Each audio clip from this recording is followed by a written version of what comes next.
और इनसे बनाती थी खूबसूरत मेकअप मसनूआत जैसे चमचमाती आई शेडो पैलेट्स और शिमरिंग लिप ग्लॉस। लेकिन जब इसकी सबसे करीबी दोस्तें भी गायब होने लगी तो लूना का दिल टूट गया। एक शाम जब लूना पहाड़ के करीब जड़ी बूटियां जमा करने गई, इसने एक खौफनाक मंजर देखा।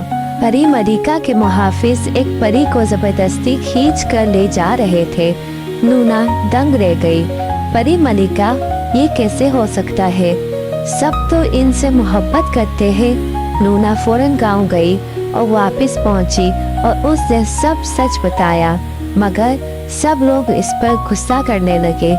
परी मलिका तो हमारी सबसे बड़ी हमदर्द है, तुम झूठ बोल रही हो। ये बात परी मलिका तक जा पहुंची।